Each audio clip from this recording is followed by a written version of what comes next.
বন্ধুরা দেখুন, সেই প্রাচীন পুরনো সেই দুর্গনগরীর একটি প্রবেশদ্বার, যেখানে বর্তমান সময়ে ঠিক সেই প্রবেশদ্বারটি যেন এখনো জীবন্ত রয়েছে এবং এই প্রবেশদ্বারের মাঝ দিয়ে চলে গেছে বর্তমান সময়ের একটি পাকা সড়ক।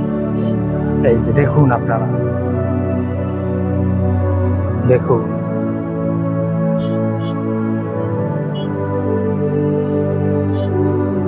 আমার পিছনেই আপনারা দেখতে পাচ্ছেন এই যে দুর্গনগরীর সেই দুর্গের দেয়াল একদম চলে গেছে সেই নগরীর ঠিক সীমানা দিয়ে।